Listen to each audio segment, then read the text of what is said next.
data cable වලට speed එකක් තියනවද? ඔව් තියෙනවා. data cable එකේ වර්ගය අනුව සහ එහි ප්‍රමිතිය අනුව ස්පීඩ් එක වෙනස් වෙනවා.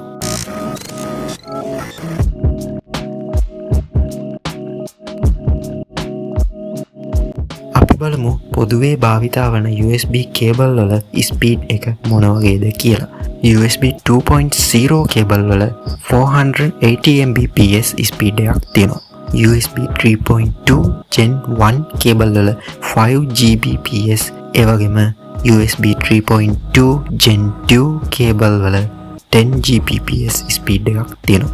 ඊට පස්සේ USB 3.2 Gen 2X2 cable වල 20 Gbps ස්පීඩ් එකක් තියෙනවා. එතකොට USB 1.0 වල ස්පීඩ් එක කොච්චරද? USB 1.0 වල තියෙන්නේ 12 Mbps ස්පීඩ් එකක්. එතකොට පාට USB port එකේ පාට ගැන අපි දැන් බලමු. සුදු පාට port එකක් එන්නේ USB 1.0 cable වලට. කළු පාට port එකක් එන්නේ USB 2.0 cable වලට.